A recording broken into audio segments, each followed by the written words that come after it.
Hi there guys, this is the start of something really new.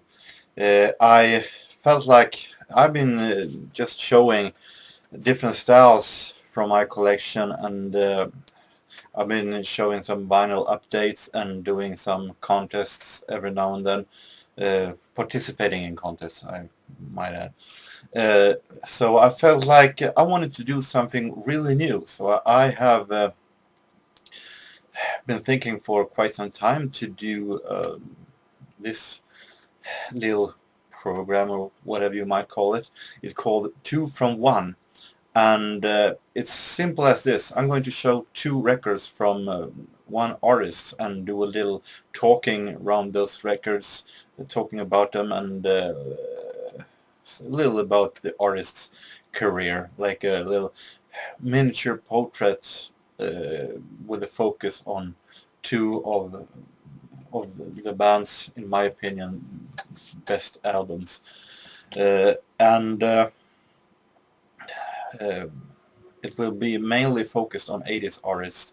And the reason for that is that most of the jazz records that I have, many of them are in collections or reissues or something like that. And I don't have all that big 70s collection yet, so I feel like I can show two records from one artist. So I felt like the 80s is the genre that I like, one of the genres I like the most and that I have the most records with. So I felt like 80s would be really good, even though I might do some exceptions, like if there's one artist like Chicago who stands with 1 feet in the 70s and one in the 80s, I might take a 70s record, or if it's one with 1 feet in the 80s and one in the 90s, I might take a 90s record also if I want to. But most of the artists are 80s artists. So I might do this every now and then, as long as there are people who wants to see it.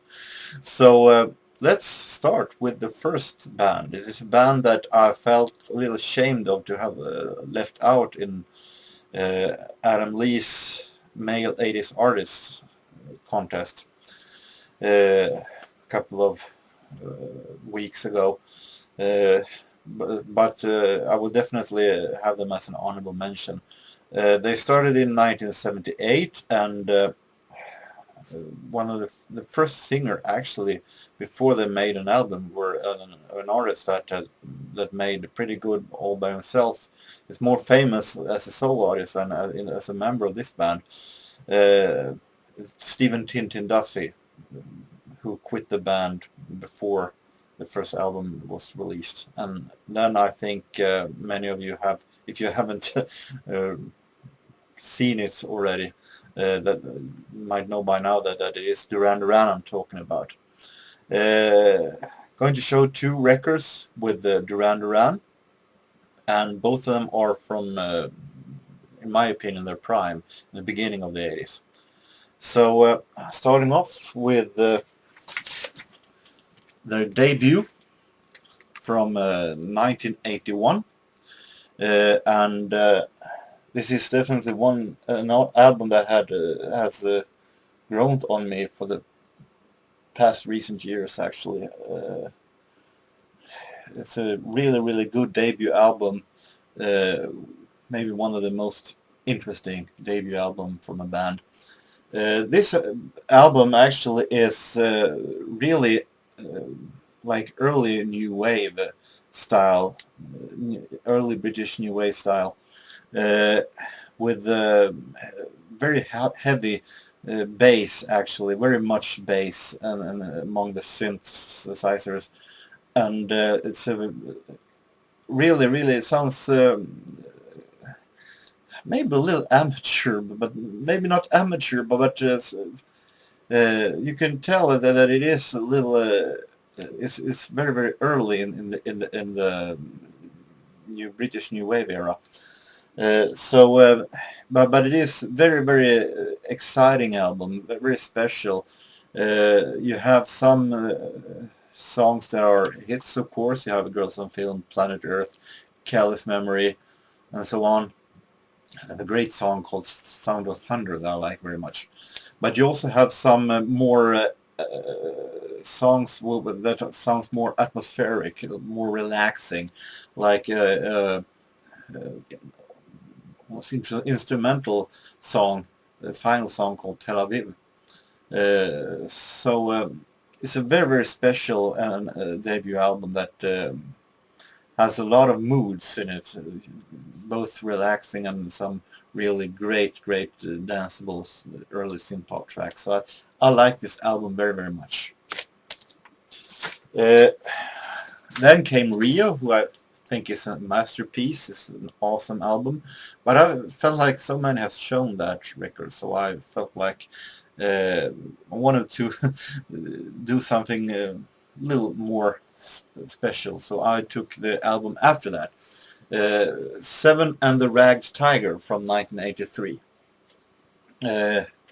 Here Duran Duran has become more, maybe a little more commercial synth pop style.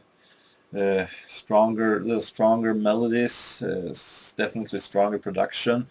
Uh, songs are more suitable for radio, maybe also. And but still, it's a really good album filled with so many great songs. Very hit oriented album. I like it very, very much. You have some awesome hits like The Reflex, New Moon on Monday, Union of the Snake, but also album tracks that are great. The final song, The Seventh Stranger, is really good. Special, relaxing new wave song. So this is, in my opinion, it has come in the shadow of Rio. I feel like Rio is an awesome album, but it's like many have forgotten how good this album also is. Very special album. I like it very much. So after that came the James Bond song of "You to Kill." That's a great song that I have childhood memories from, but I have maybe heard it a little too much, or maybe a little bit tired of it, but one of the best James Bond songs, no doubt. Uh, then late 80s, they were also really good with Notorious and Big Thing, great albums, even though they didn't reach all that same level like these more early synth pop songs. But All She Wants is a great song from Big Thing. This is a very forgotten album, Big Thing. Then what the devil happened in the 90s? I felt like Duran Duran totally went in a coma. Violence of Summer from 90 is terrible and really horrible album and so on. I feel like the only two songs that Duran Duran actually made good in the 90s were the singles Ordinary World and Come Undone, who are marvelous songs. But on the other hand, the entire album that those songs are from, the publicly known Wedding album, is on the other hand really boring actually. It's a very uninteresting album. So they were not really all that good until Astronaut from 2004 that I felt was a great comeback. Were really good again. But then I also understand how Mean Mr. Major felt when he was a little disappointed of Paul McCartney working with Kanye West, because I had exactly the same feeling when I saw that Duran Duran was going to work together with Justin Timberlake. Maybe a little sell-off. I can somewhat understand why Andy Taylor actually left the band at that point. But some songs of the new album that came in 2000, the newest album, you can say, that came in 2010 are really good also. And I might also recommend the Arcadia album, when Simon Le Bon, Nick Rhodes, and John Taylor formed Arcadia during their time off in '85. It's a sadly forgotten but awesome album. One one have called that the best Duran Duran album never made, and it's a really good album. But Duran Duran, I feel, will never be just as good as they were when they did these albums, because this is pure classic 80s new wave music, and Simon Le Bon has a great voice with a lot of energy that I really like. These are Duran Duran at their best, along with Rio, of course. But it's an awesome band, Duran Duran, that I like very much. So with that, I hope that you enjoyed this, and hopefully I will return with another episode of 2 from 1 later on.